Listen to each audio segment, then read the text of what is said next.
Hello friends, my self CA याचना मूथा बुरेट। बेटा हम क्या कर रहे थे मैम? हम कर रहे थे रिवीजन समरी बुक से। समरी बुक बेटा अवेलेबल है मेरी वेबसाइट www.icleak.com में अवेलेबल है। इंटरमीडिएट आईपीसीसी का इनडायरेक्ट टैक्स पार्ट जो है उसका रिवीजन हम यहाँ पे कर रहे थे। ये समरी बुक आपको डाउनलोड करने में कोई इश्यू आ रहा है तो बेटा इस नंबर पे व्हाट्सएप कर दीजिए, आपको ये समरी बुक मिल जाएगी। प्लस ये समरी बुक फर्स्ट लेक्चर जो है आपके समरी रिवीजन का यहाँ पे उसके आपके डिस्क्रिप्शन लिंक में भी अवेलेबल है। और बेटा अभी तक सब्सक्राइब नहीं किया चैनल तो सब्सक्राइब कर लीजिए। अब बेटा हम यहाँ स्टार्ट करने वाले हैं कौन सा chapter? Next chapter tax invoice debit credit note. Revision है, क्विक रिवीजन है, हम यहाँ क्विकली समझेंगे।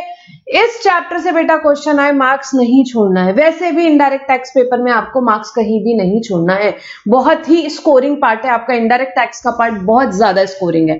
ठीक है, तो सबसे पहले जो इनवॉइस इश्यू होती है भाई, यहाँ पे जो इनवॉइस इशू होती है उसका टाइम लिमिट क्या है हम देखते हैं। तो यहाँ पे अगर हमने टैक्सेबल सप्लाई की गुड्स की करेंगे हम या तो सर्विस की करेंगे, भाई उसी पे तो जीएसटी लगता है वैसे भी। तो अब यहाँ पे गुड्स की सप्लाई करी या सर्विस की करी उस पर डिपेंड करता है आपको इनवॉइस कब तक इशू करनी है।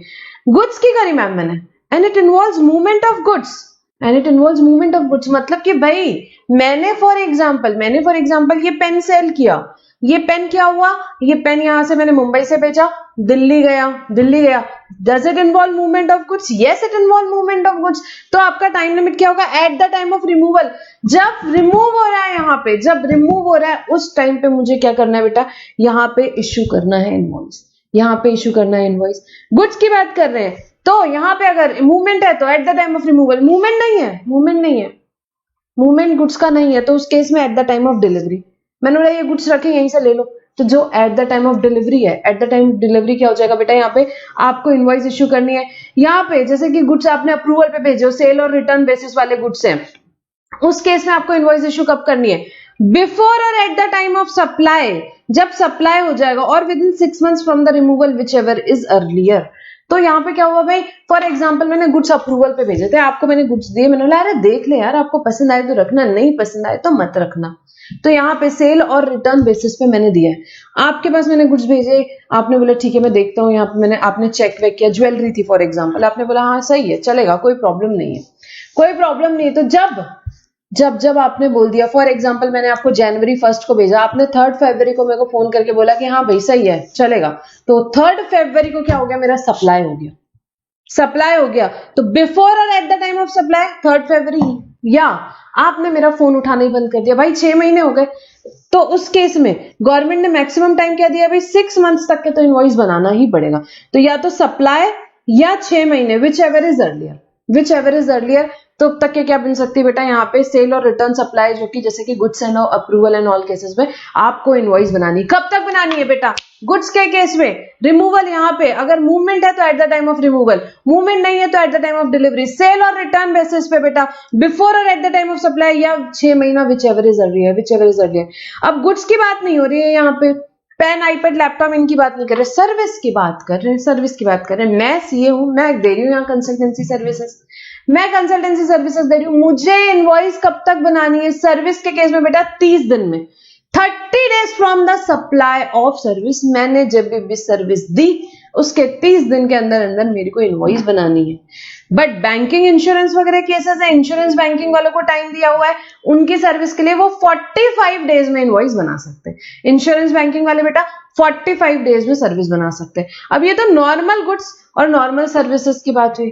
कंटिन्यूस सप्लाई ऑफ गुड्स है अगर, या कंटिन्यूस सप्लाई ऑफ सर्विस है, तो उस केस में कब आपको बनानी है? फट से रिवाइज करेंगे। कंटिन्यूस से सप्लाई ऑफ गुड्स और सर्विसेज, बेटा मेन बुक खोला मैंने।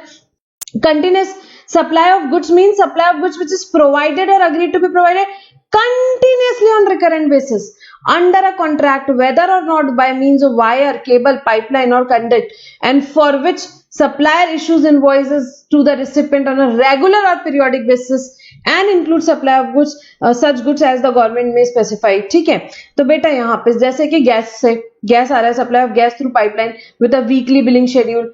ठीक है, तो अब यहाँ पे क्या हुआ बेटा? गुड्स का ही सप्लाई हो रहा है, कंटिन्यूस हो रहा है, रिकरेंट बेसिस पे हो रहा है। Very important definition, continuous basis पे हो रहा है, रिकरेंट बेसिस पे हो रहा है यहाँ पे। और जिसके लिए सप्लायर क्या भेज रहा है? रेगुलर या पीरियोडिक लेवल पे वो इनवॉइसेस बना रहे हैं, रेगुलर या पीरियोडिक लेवल पे वो इनवॉइसेस बना रहा है, तो उसे क्या बोलते हैं बेटा? कंटिन्यूस सप्लाई ऑफ गुड्स बोलते हैं। कंटिन्यूस सप्लाई ऑफ गुड्स बोलते हैं। अब कंटिन्यूस सप्लाई ऑफ गुड्स के केस में हम बात कर रहे थे, ये तो क्या समझा हमें, कंटिन्यूस सप्लाई ऑफ गुड्स क्या होता है, इनवॉइस कब बनानी है भाई, तो ma'am eight the time each successive statement of account is issued और ईच पेमेंट इज रिसीव, जैसा भी है। जैसे कि गैस पाइपलाइन कंटिन्यू आ रही है, अब उसमें नॉर्मल रूल लगाएंगे eight the time of removal तो पूरा टाइम इनवॉइस ही बनाते रहो, नहीं, उसमें क्या रूल लगाया बेटा, उसमें उन्होंने बोला कि जब भी आप यहाँ पे स्टेटमेंट इश्यू कर रहे हो या पेमेंट रिसीव हो रहा है, या पेमेंट रिसीव हो रहा है, या पेमेंट रिसीव हो रहा है, तो जो भी रहेगा उसके हिसाब से आपका क्या बन जाएगा, यहाँ पे कंटिन्यूस सप्लाई ऑफ गुड्स के केस में आपका इनवॉइसिंग होगा।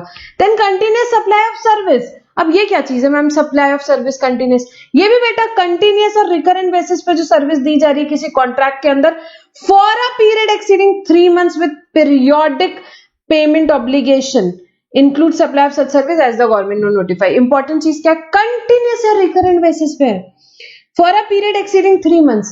कंटिन्यूस सप्लाई ऑफ गुड्स में बेटा 3 months का कोई क्राइटेरिया नहीं था, सर्विस में है मैम कि भाई क्या है यहाँ पे एटलीस्ट 3 महीने से ज्यादा, मतलब कि 1 साल का फॉर एग्जांपल कॉन्ट्रैक्ट है।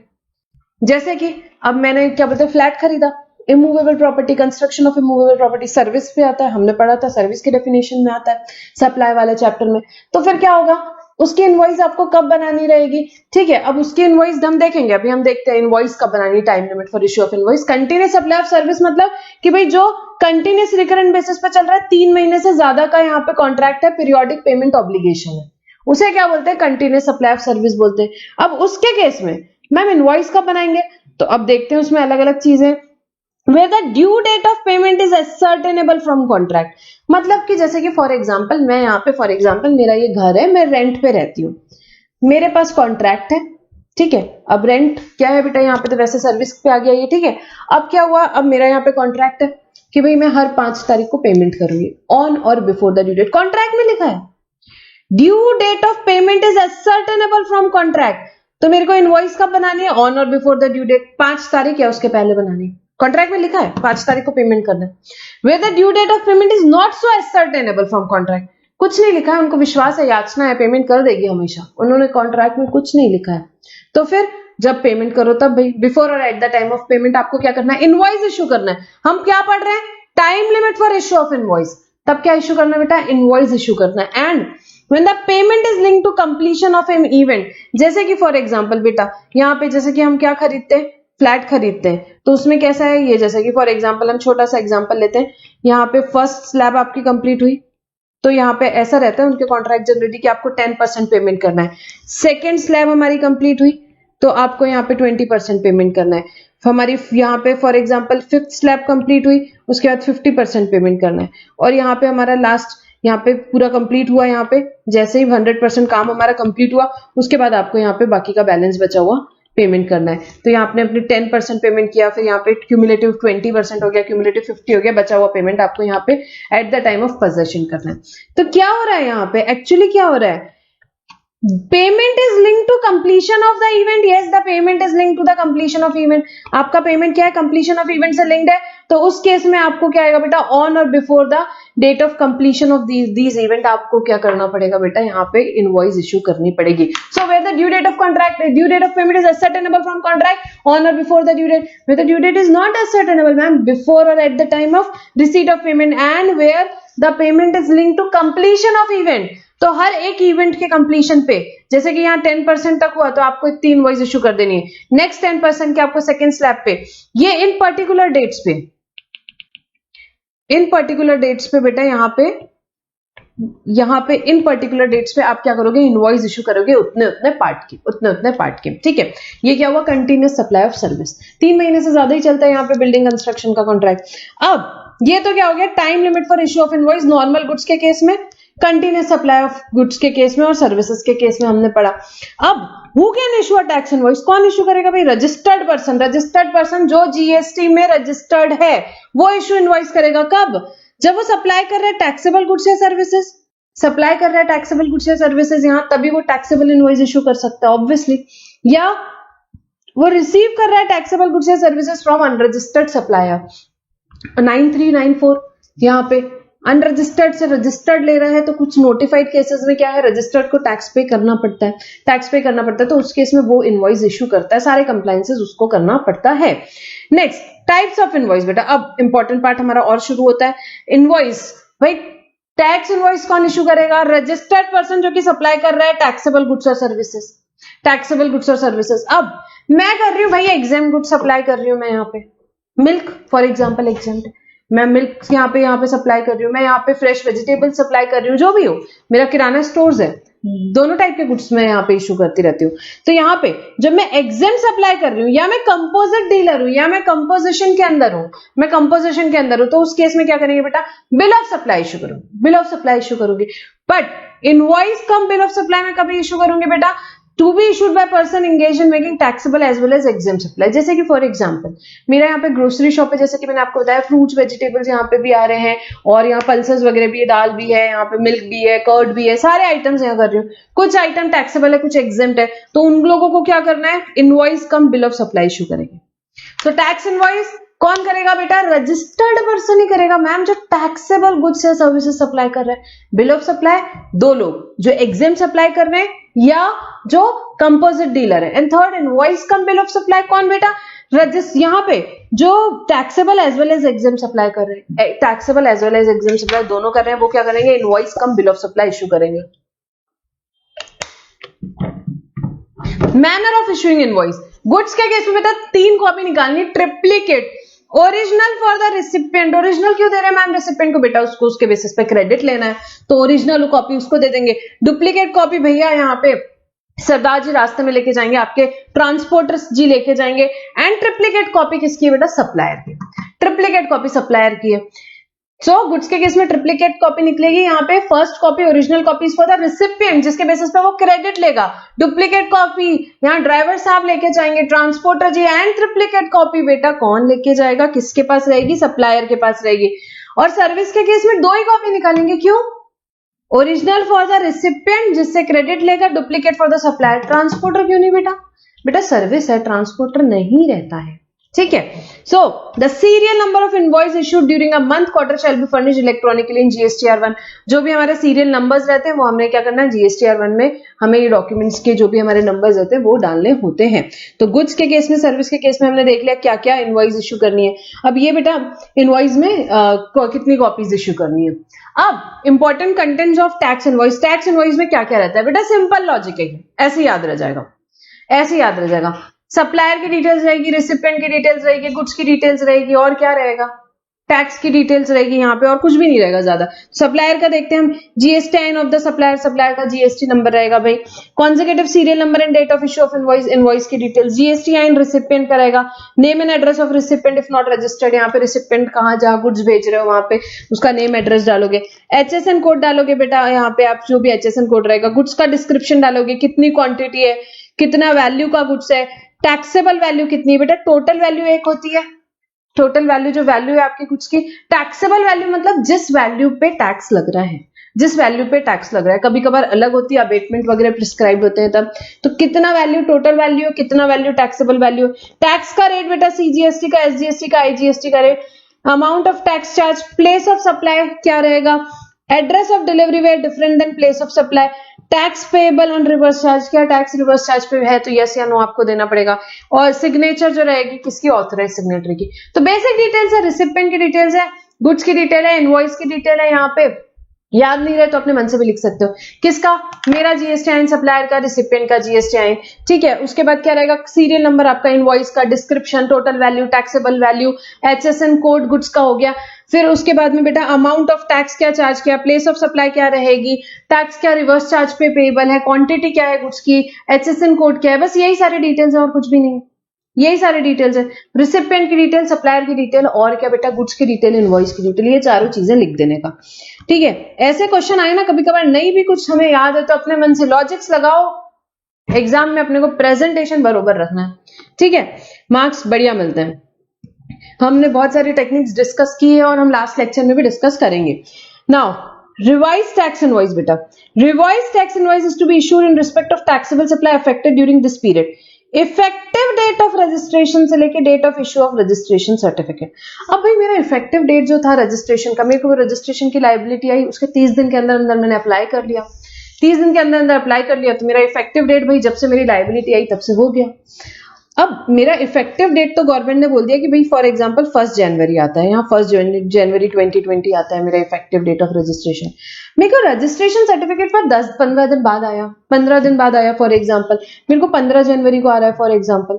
तो इस बीच में क्योंकि रजिस्ट्रेशन सर्टिफिकेट आया नहीं था, जिस दिन रजिस्ट्रेशन सर्टिफिकेट आया उसमें लिख के आया कि इफेक्टिव डेट क्या है बेटा, 1 जनवरी है, 1 जनवरी है। अब इस बीच में मैंने तो क्या किया होगा, मैंने तो नॉर्मल इनवॉइस इशू कर दिया, क्या मेरे पास जीएसटी नंबर नहीं है तो मैंने तो ना टैक्सेबल इनवॉइस इशू किया। तो गवर्नमेंट ने बोला कोई बात नहीं, कर दी ना वो कर दी, अब आप रिवाइज टैक्स इनवॉइस इशू करो इस पीरियड की। So effective date of registration से लेकर के date of issue of registration certificate के बीच में क्या करते हैं बेटा, रिवाइज टैक्स इनवॉइस इशू की जाती है। Consolidated revised tax invoice may be issued in respect of taxable supply made to an unregistered recipient during this period। अब इस पीरियड में आपने क्या किए होंगे, छोटे मोटे 100 रुपए 50 रुपए फॉर एग्जांपल बहुत सारे सप्लाई किया अनरजिस्टर्ड लोगों को, ठीक है।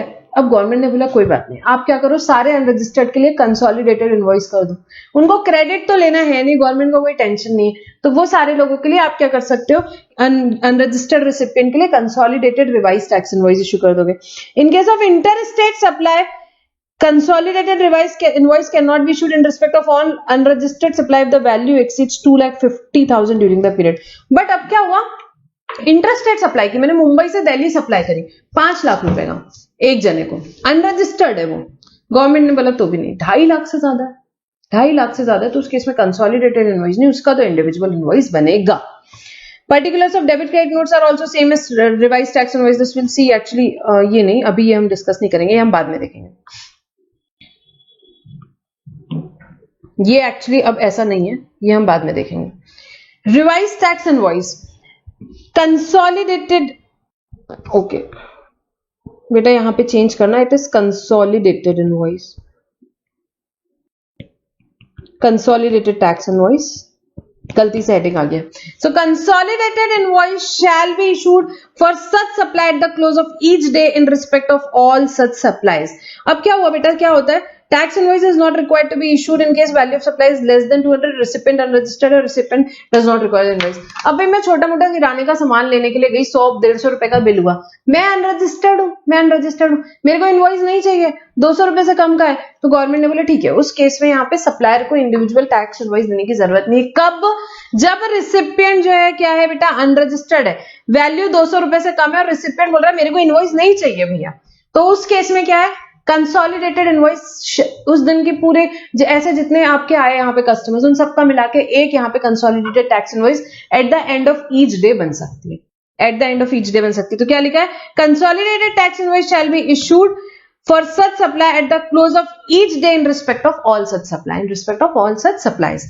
अब बेटा अब ये अलग अलग डॉक्यूमेंट हम समझेंगे क्या है। देखिए हमने एक टैक्स इनवॉइस देखा, सेकंड रिवाइज टैक्स इनवॉइस देखा, थर्ड कंसोलिडेटेड टैक्स इनवॉइस देखा। अब रिसीट वाउचर, अब क्या हुआ, आपने बोला कि मैम आप ज्वेलरी डिजाइनिंग, फॉर एग्जांपल मेरा ज्वेलरी का काम है, आपने बोला कि मुझे ना ऐसी ऐसी यहाँ पे ये कुंदन की ज्वेलरी चाहिए, I said okay fine, 2 lakh का एडवांस दे दो, मैं बनवा दूंगी, कोई दिक्कत नहीं है, एडवांस होता ही है बिजनेस में ऐसा। तो आपने बोला ठीक है भाई ले लो एडवांस, कोई दिक्कत नहीं है, आपने अपने स्पेसिफिकेशन बनाया, मैं आपकी वैसे ज्वेलरी डिजाइन कर रही हूँ। तो क्या हुआ, सप्लायर ने क्या किया, एडवांस पेमेंट लिया, एडवांस पेमेंट लिया, तो भाई जीएसटी आने के बाद उसने एक यहाँ पे उसे इश्यू करना है डॉक्यूमेंट जिसे बोलते हैं रिसीट वाउचर। एडवांस लोगे तब रिसिपिएंट को एक डॉक्यूमेंट दोगे, उसे क्या बोलोगे, रिसीट वाउचर। अब क्या हुआ, मैंने ज्वेलरी बनाई, आपको पसंद नहीं आई, आपने बोला नहीं चाहिए नहीं चाहिए, ये नहीं अभी क्या, तो आपने बोल दिया कि नहीं यार बजट ही नहीं है यहाँ पे, तो नहीं हो पाएगा, मेरे को कैंसिल करना है, ये नहीं चाहिए। मैंने बोला कोई दिक्कत नहीं, रिफंड ले लो। तो जब एडवांस आपने मुझे दिया था तब मैंने आपको क्या डॉक्यूमेंट दिया था, रिसीट वाउचर दिया था, रिसीट वाउचर दिया था। अब बाद में कोई सप्लाई हुई नहीं, बाद में कोई सप्लाई हुई नहीं, तो मैं कोई टैक्स इनवॉइस तो इशू करूंगी नहीं, पर मैं आपको पैसा वापस दे रही हूं, तो उसका सपोर्टिंग डॉक्यूमेंट क्या रहेगा बेटा, रिफंड वाउचर मैं आपको साथ में दूंगी। क्या दूंगी मैं आपको, रिफंड वाउचर साथ में दूंगी, समझा आपको। तो जब एडवांस लेते हो तब रिसीट वाउचर, जब रिफंड करते हो तब refund voucher. Next, invoice and payment to be issued by recipient of supply liable to pay tax under reverse charge. बेटा रिवर्स चार्ज में क्या होता है, recipient is liable to pay tax. आप सप्लायर और लीगल सर्विसेज दे रहे हो फॉर एग्जांपल मुझे, रिवर्स चार्ज में क्या टैक्सेबिलिटी आएगी? भाई मैं रिसिपिएंट हूं, मेरे को सर्विस दे रहे हो, आप लॉयर हो, मैं यहाँ पे बिजनेसमैन हूं, मैंने आपसे सर्विस ली, मेरी लाइबिलिटी है रिवर्स चार्ज में टैक्स पे करने की, मेरी लाइबिलिटी है टैक्स यहाँ पे इनवॉइस बनाने की, सेल्फ इनवॉइस मैं बनाऊंगी, पेमेंट वाउचर मैं बनाऊंगी। तो किसकी बात हो रही है? Invoice and payment voucher to be issued by recipient of supply liable to pay tax under reverse charge. तो payment voucher where the recipient is registered, recipient क्या है आपका? रजिस्टर्ड। रिसिपिएंट क्या है आपका? रजिस्टर्ड है, और receives the supply taxable on reverse charge basis, उसको क्या मिली? सप्लाईज मिली जो रिवर्स चार्ज में टैक्सेबल है। 9(3) हो सकता है, 9(4) हो सकता है, कोई भी हो सकता है। तो उस केस में बेटा क्या होगा? अगर सप्लायर रजिस्टर्ड हो चाहे अनरजिस्टर्ड हो, कोई फर्क नहीं पड़ता उससे बेटा। यहाँ पे 9(3) में तो सप्लायर रजिस्टर्ड हो अनरजिस्टर्ड हो, 9(4) में एक ही प्रोविजन है, उसमें सप्लायर अनरजिस्टर्ड होना चाहिए। देखो 9(3) 9(4) में कुछ खास डिफरेंस नहीं है, मतलब 9(3) जो है नोटिफाइड गुड्स और सर्विसेज के लिए बात करता है। 9(3) में क्या हुआ कि मैं यहाँ सप्लायर हूं, मैंने कुछ नोटिफाइड गुड्स या सर्विसेज दी, जैसे कि लीगल सर्विसेज दी, तो इसमें किसकी लाइबिलिटी आती है? रिसिपिएंट की लाइबिलिटी आती है टैक्स पे करने की, सारे कंप्लायंसेस करने की। Supplier could be unregistered, supplier could be registered, that doesn't make a difference.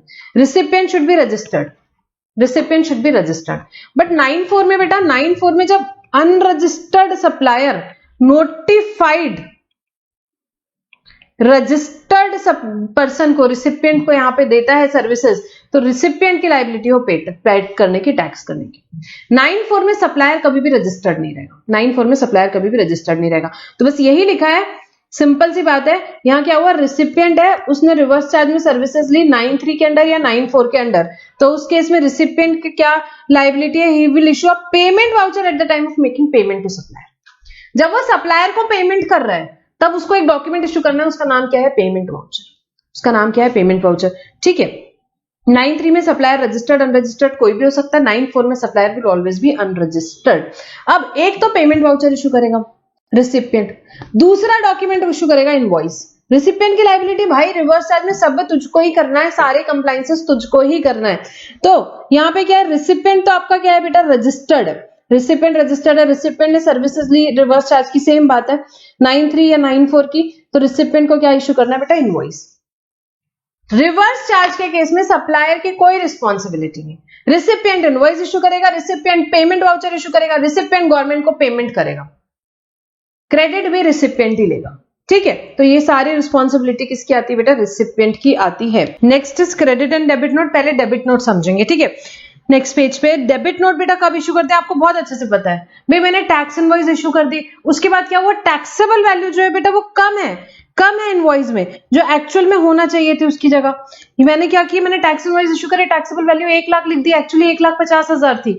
या मैंने जो टैक्स चार्ज किया वो टैक्स चार्ज कम कर दिया, तो मैं क्या करूंगी भाई? टैग यहाँ पे डेबिट नोट इशू करूंगी, उससे पैसा ले लूंगी, टैक्स ले लूंगी, गवर्नमेंट को दे दूंगी। तो जहां पे पहले एक या एक से ज्यादा टैक्स इनवॉइस इशू करी है और टैक्सेबल वैल्यू या टैक्स चार्ज कम है, तो सप्लायर क्या इशू करेगा बेटा? डेबिट नोट इशू करेगा। अब अगर फॉर एग्जांपल उसने 1 2 3 4 4 इनवॉइसेस इशू करी थी, तो उसके अगेंस्ट में वो एक या एक से ज्यादा डेबिट नोट इशू कर सकता है। कोई दिक्कत नहीं कि एक इनवॉइस के अगेंस्ट एक ही होना चाहिए, 1 to 1 नहीं जरूरी है। 4 के अगेंस्ट वो एक भी कर सकता है, 4 के अगेंस्ट वो 4 भी कर सकता है, जैसे उसकी मर्जी वैसे वो डेबिट नोट इशू कर सकता है। क्रेडिट नोट क्या है भाई? क्रेडिट नोट इसके एग्जैक्टली अपोजिट, 4 केसेस में क्रेडिट नोट इशू किया जाता है। पहले मैंने टैक्स इनवॉइस इशू करी, फिर क्या हुआ? मैंने टैक्सेबल वैल्यू क्या करी? ज्यादा चार्ज कर दी, जो करनी थी उससे ज्यादा चार्ज कर दी, एग्जैक्टली अपोजिट। या टैक्स ज्यादा चार्ज कर दिया, या गुड्स रिटर्न का केस हो गया, या गुड्स डेफिशिएंट है, तो उस केस में क्या इशू करेंगे बेटा? क्रेडिट नोट इशू करेंगे। सिमिलर चीज है, अगर मैंने यहाँ पे फॉर एग्जांपल पूरे साल भर में यहाँ पे 5 सप्लाईज करी थी और उसके लिए 5 टैक्स इनवॉइस इशू करी थी, तो उसके अगेंस्ट मैं एक क्रेडिट नोट भी इशू कर सकती हूँ, एक से ज्यादा भी कर सकती हूँ, एक भी कर सकती हूँ, 1 और more credit note in a financial year. पूरे एक साल के मैं कंबाइन करके एक क्रेडिट नोट भी इशू कर सकती हूँ। कौन करेगा भाई? सप्लायर करेगा। किसको करेगा भाई? रिसिपिएंट को करेगा। नेक्स्ट इज बेटा concept of E invoice. E invoice किसको इशू करना है? सबको इशू करना है? नहीं, सबको नहीं करना है। देखते हैं, class of person notified mandatorily to issue e invoice. ठीक है, अच्छा बेटा, अब जैसे कि ई इनवॉइस आपको पता है फेज्ड मैनर में आ रहा है, आपके यहाँ पे अटेम्प्ट के लिए जो रेलेवेंट है हम वो पढ़ रहे हैं। ठीक है, तो रजिस्टर्ड पर्सन किसको इशू करना है? ई इनवॉइस मैंडेटरीली सबको करना है? नहीं, registered person except specified class of person, ये अलग से पढ़ते हैं। एक्सेप्शन में कौन है? So registered person whose aggregate turnover, किसकी बात हो रही है? Aggregate turnover in any preceding financial year from 17-18 onwards exceeds 500 crore shall prepare e-invoice in respect of B2B supply or for export.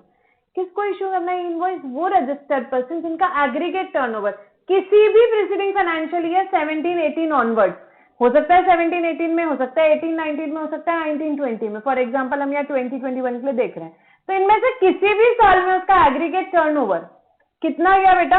500 crore से ज्यादा हो गया, एक्सीड्स 500 करोड़, शैल प्रिपेयर ई इनवॉइस। उनको ई इनवॉइस बनाना है किस चीज के लिए? सारे सप्लाईज के लिए, B2B सप्लाईज के लिए, business to business, registered person को जो सप्लाई कर रहा है उसके लिए, और फॉर एक्सपोर्ट्स या एक्सपोर्ट्स के लिए, ये दो चीजों के लिए बनाना है। नॉट रिक्वायर्ड फॉर B2C बेटा, बिजनेस टू कंज्यूमर अनरजिस्टर्ड को जो सप्लाई कर रहा है उसके लिए कोई इनवॉइस की रिक्वायरमेंट नहीं।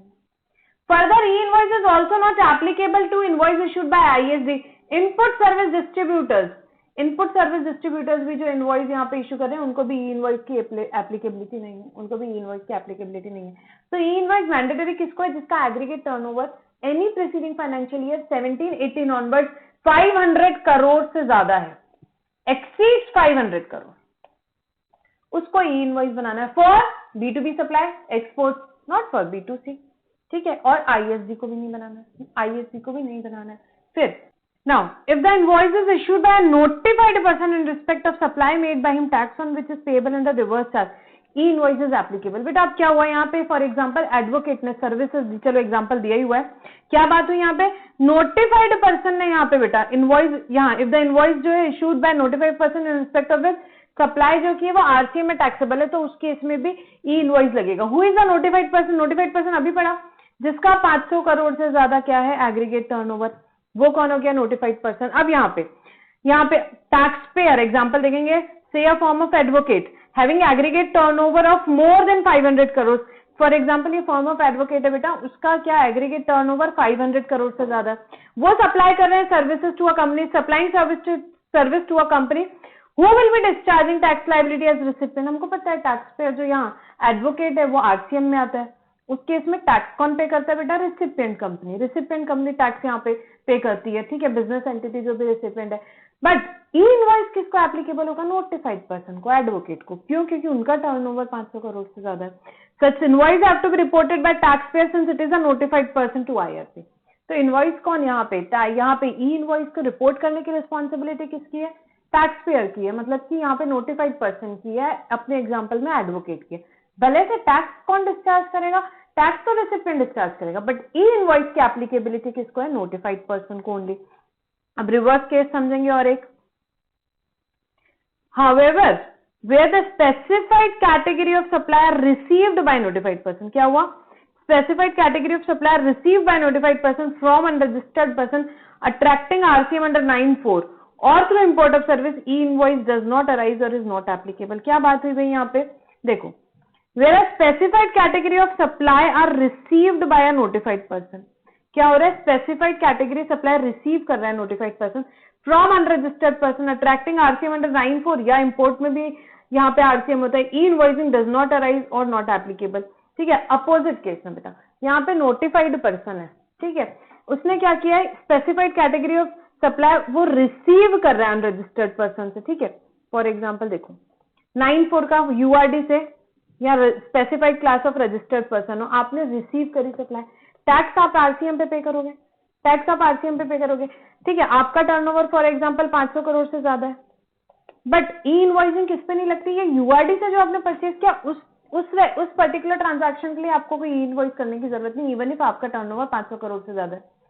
ठीक है, या आपने अगर कोई चीज इंपोर्ट करी है तो उसके लिए भी आपकी ई इनवॉइस एप्लीकेबल नहीं होगी, ई इनवॉइस एप्लीकेबल नहीं होगी। वापस पढ़ेंगे, where a specified category of supplier received by a notified person from unregistered person attracting 9(4) or through import of service, e-invoice does not arise or not applicable। तो भले से आपका टर्नओवर 500 करोड़ से ज्यादा है ना, ठीक है, वो आपकी सप्लाई नहीं है, आप किसी से नोटिफाइड यहाँ पे ले रहे हो अनरजिस्टर्ड पर्सन से या इंपोर्ट कर रहे हो, इंपोर्ट पे भी RCM होता है। तो इन केसेस में अगर आप रिसीव कर रहे हो URD से या आप इंपोर्ट कर रहे हो सर्विसेज, आप टैक्स RCM में डिस्चार्ज करोगे, बट आपकी ई इनवॉइस की रिक्वायरमेंट नहीं है। ठीक है, next, E invoice is also not applicable for import of goods. हमने देखा इंपोर्ट ऑफ गुड्स पे भी ई इनवॉइसिंग नहीं लगेगा। Where e invoice is applicable there is no need to issue invoice copy in duplicate triplicate, जो हमने पढ़ा था डुप्लीकेट ट्रिप्लीकेट कॉपी में अब जरूरत नहीं है, ई इनवॉइस इशू कर रहे हो तो ये सब आपको ये करने की जरूरत नहीं है, वो फिजिकल इनवॉइस की बात होती है। अब यहाँ पे लिखा था बेटा देखो, registered person except a class of person, class of person, तो एक्सेप्शन में कौन है देखते हैं, एग्जेम्पशन फ्रॉम ई इनवॉइसिंग किसको है ये देखते हैं, exemption from e invoicing, following entities are exempt from the mandatory requirement of e invoicing, ये एंटिटीज एग्जेम्प्ट है from mandatory requirement of e invoicing. देखते हैं कौन सी entity, SEZ units, SEZ units को नहीं लगता ई इनवॉइसिंग, एससीजेड यूनिट्स को नहीं लगता ई इनवॉइसिंग। द अबव मेंशन्ड, देखो it is important to note here that only SEZ unit and not SEZ developer are exempt from issuing e-invoice। क्या है यहाँ पे कि भाई ओनली SEZ units को, बेटा क्या SEZ units को यहाँ एग्जेम्पशन है, SEZ डेवलपर्स को एग्जेम्पशन नहीं है, ठीक है, इसमें कंफ्यूज होते हैं बच्चे इसलिए मैंने बता दिया।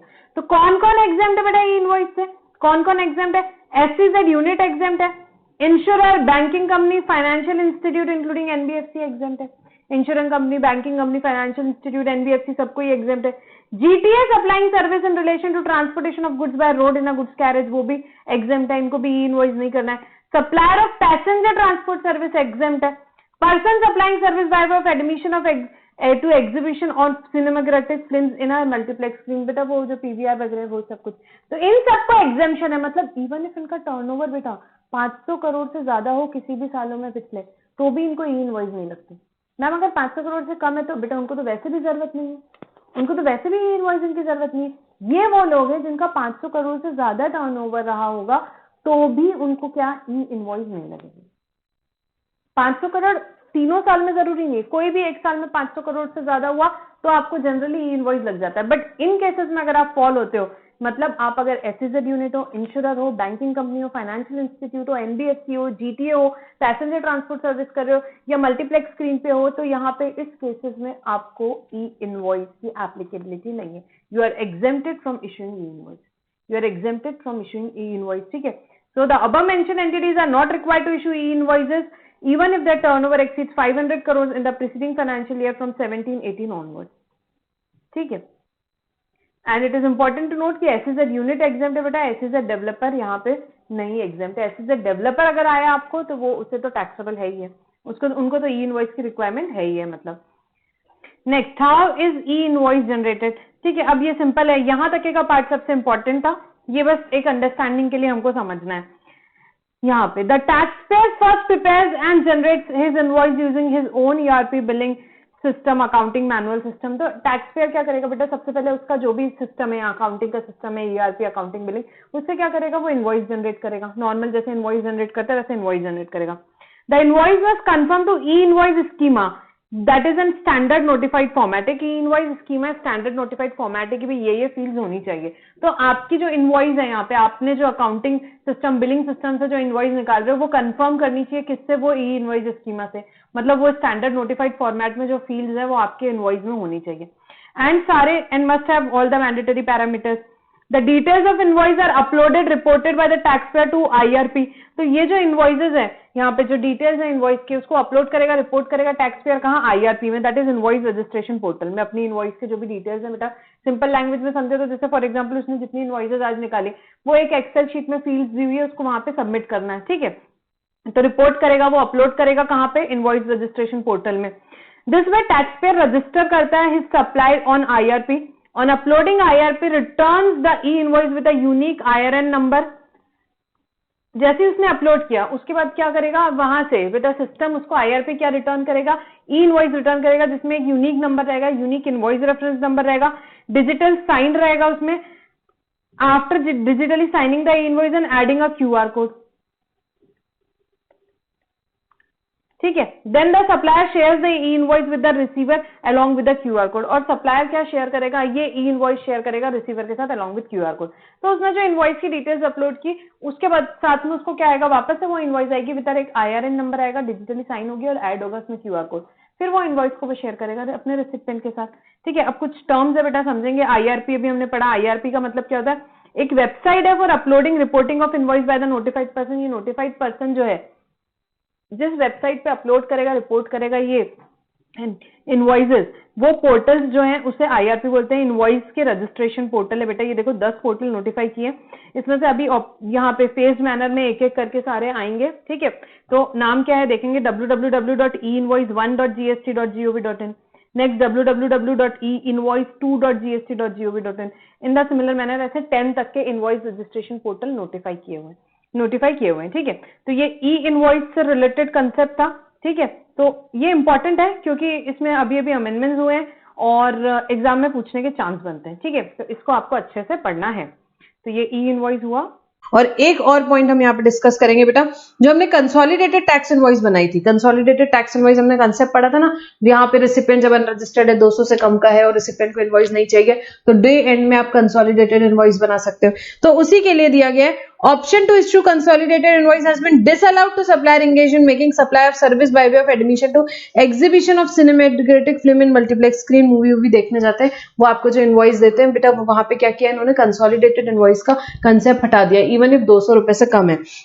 A registered person who is supplying service by way of admission to exhibition to cinematographic films in multiplex screen shall be required to issue electronic ticket.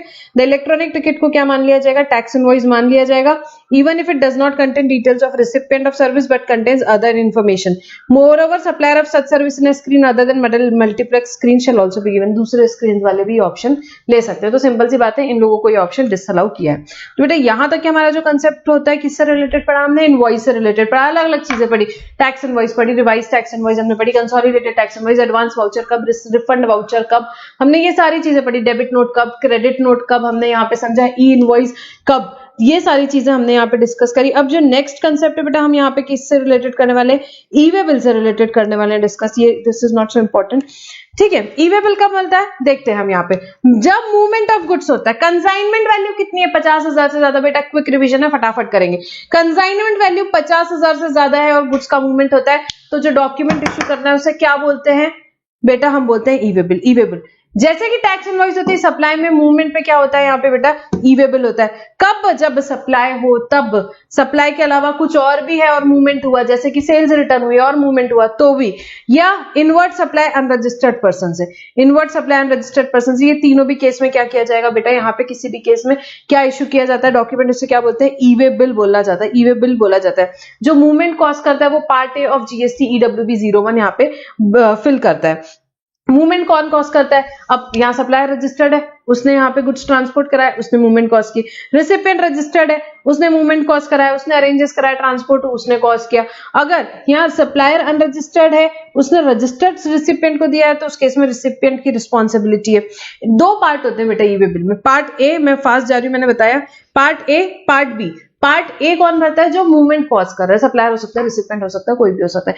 Part B बेटा ट्रांसपोर्टर की डिटेल है, व्हीकल नंबर की और vehicle details होती है, transporter fill करता है। अब ई वे बिल कौन जनरेट करेगा, कोई भी कर सकता है, यहाँ पे रजिस्टर्ड सप्लायर भी कर सकता है, यहाँ पे कंसाइनर कर सकता है, कंसाइनी कर सकता है, यहाँ पे अगर ट्रांसपोर्टेशन खुद की व्हीकल में या रेलवे या एयर से किया है, और ट्रांसपोर्टर करेगा जब गुड्स जो ट्रांसपोर्टेशन बाय रोड में है। ऑब्वियसली रेलवे के केस में ट्रांसपोर्टर को रिस्पॉन्सिबिलिटी नहीं दी गई है। अब यहाँ पे कंसाइनी ने यहाँ ई वे बिल नहीं जनरेट किया और यहाँ पे वैल्यू 50,000 से ज्यादा है, तो किसकी फिर अल्टीमेटली ट्रांसपोर्टर की ही रिस्पॉन्सिबिलिटी आती है, ट्रांसपोर्टर की रिस्पॉन्सिबिलिटी आती है। बेटा रेलवेज के केस में रेलवे को गुड्स डिलीवर नहीं करना है जब तक कि उसे ई वे बिल नहीं मिलना है, eight the time of delivery तक के एटलीस्ट ई वे बिल होना चाहिए। जनरली हम लोग नहीं तो ई वे बिल कभी बनाते हैं जब हमारा यहाँ पे कमेंसमेंट होता है गुड्स का, तब बनाते हैं। E way bill can be generated if goods value जो है क्या 50,000 से कम है।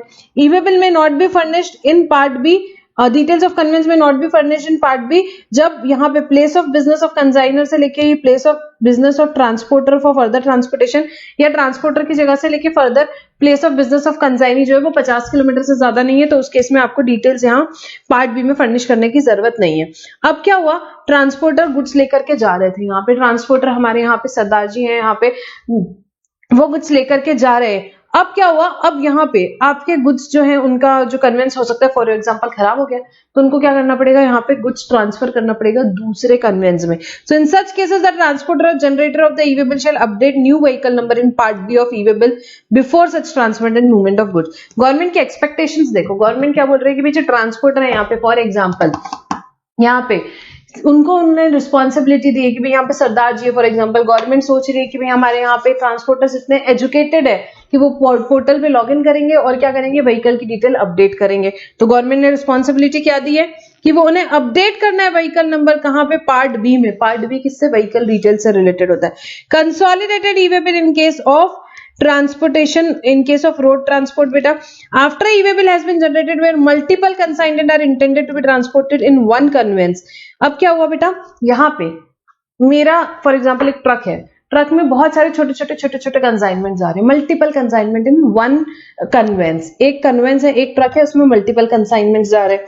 सो e-way bill has been generated, multiple consignment are intended to be transported in one conveyance। The transporter may indicate serial number of e-way bills generated in respect of each such consignment electronically on the common portal, and consolidated e-way bill may be generated on the said common portal। तो यहाँ पे क्या किया, for example 100 goods जा रहे हैं, तो अब वो क्या करेगा भाई, वो एक ही e-way bill बना लेगा, कंसोलिडेटेड e-way bill। वो कैसे बनेगा, सारे जो इंडिविजुअल 100 e-way bills हैं उनको पोर्टल पे डालेगा और उससे एक e-way bill निकलेगा, वो कंसोलिडेटेड e-way bill रहेगा, जिसमें डिटेल्स रहेगी कि भाई ये 100 चीजें मेरे यहाँ पे मैं लेके जा रहा हूँ, उसको 100 के 100 कैरी करने की जरूरत नहीं है। e-way bills कब बनाना है, prior to movement of the goods, where the consignee has not generated e-way bill and the aggregate value of consignment carried in conveyance is more than 50,000, then transporter shall generate individual form। अब क्या हुआ बेटा, पहले तो एक चीज क्या थी कि भाई इंडिविजुअल ई-वे बिल्स बना के आपको यहाँ पे कंसाइनर ने दिए, तो आप क्या कर सकते हो, कंसोलिडेटेड ई-वे बिल निकाल सकते हो। दूसरा केस क्या है, भाई मैं यहाँ पे मोबाइल ट्रांसपोर्ट कर रही हूँ, मेरा 15,000 रुपए का है, ये पेंसिल आप कर रहे हो, आपका फॉर एग्जाम्पल 10,000 रुपए का है। तो ऐसे भाई हमारे इंडिविजुअल 10,000, 15,000, 20,000, 50,000 से कम थे, तो कंसाइनी की रिस्पॉन्सिबिलिटी नहीं थी ई-वे बिल जनरेट करने की। तो इस केस में क्या होगा, तो फिर गवर्नमेंट ने बोला अच्छा इंडिविजुअली 50,000 से कम आ रहा है, इसलिए इनकी रिस्पॉन्सिबिलिटी नहीं, बट पूरे कन्वेंस में जब मिलाएंगे तो 50,000 से ज्यादा है, हाँ जी है, तो उस केस में ट्रांसपोर्टर को रिस्पॉन्सिबिलिटी दी। तो ट्रांसपोर्टर क्या करेगा, एक कंसोलिडेटेड ई-वे बिल जनरेट करेगा। EWB 01 on the basis of invoice, bill of supply, delivery challan and may also generate consolidated e-way bill। तो वो इंडिविजुअल बिल भी बनाएगा 10,000 के, 15,000 के, और एक कंसोलिडेटेड ई-वे बिल भी बनाएगा prior to movement of goods. अब क्या हुआ, किसी रीजन से कैंसिल करना पड़ रहा है e way bill, so e way bill can be cancelled if either goods क्या हुए, ट्रांसपोर्ट नहीं हुए, या not transported as per detail furnished in e way bill, या कुछ चेंज हो गया उस डिटेल्स के हिसाब से ट्रांसपोर्ट नहीं हो, तो क्या ई-वे बिल कैंसिल हो सकता है, यस। 24 घंटे के अंदर, जनरेट होने के बाद 24 घंटे के अंदर अंदर कैंसिल कर सकते हो आप ई-वे बिल। वैलिडिटी पीरियड क्या रहेगी बेटा आपकी ई-वे बिल की या कंसोलिडेटेड ई-वे बिल की, डिपेंड करेगा डिस्टेंस पे, कितना डिस्टेंस आपका गुड्स जा रहा है। 100 किलोमीटर तक के 1 दिन का वैलिडिटी दिया है, 100 किलोमीटर से ज्यादा है फॉर एवरी 100 किलोमीटर और part there of after that 1 additional day. Other than what बेटा, other than over dimensional cargo और multi modal shipment. Over dimensional cargo, बड़े बड़े कार्गो शिप्स वगैरह हम लोग देखते हैं, कार्गोज देखते हैं ना हम लोग, जो वहां पे आपको दिखते होंगे, जैसे आप हाईवे पे जाते हो, बड़े बड़े कार्गोज रहते हैं, धीरे धीरे चलते हैं, तो उनके लिए अलग से लिमिट्स दी हुई है, देखते हैं हम, ठीक है। या मल्टी मॉडल शिपमेंट मतलब कि भाई जिसमें अलग अलग 2 मोड्स ऑफ ट्रांसपोर्टेशन से आप गुड्स यहाँ पे लेके जा रहे हो, उसमें से एक मोड हो सकता है क्या हो बेटा, यहाँ पे एक मोड शिप रहेगा। So multi modal shipment in which at least 1 leg involves transportation by ship, तो वेसल से जा रहे हैं फिर शिप से जा रहे हैं, उसे बोलते हैं मल्टी मॉडल शिपमेंट, ठीक है। एक आपका शिप होना चाहिए, एयरक्राफ्ट से जा रहा है फिर शिप से जा रहा है फॉर एग्जांपल। सो ये दोनों केसेस में लिमिट, टाइम लिमिट अलग दी हुई है। ऊपर में क्या था, अदर देन, जैसे नॉर्मल व्हीकल से जा रहा है तो 100 किलोमीटर के लिए 1 डे दिया है, 150 किलोमीटर के लिए कितने दिन होंगे बेटा, 2 दिन होंगे, 250 किलोमीटर के लिए 3 दिन होंगे, ठीक है, ऐसा है।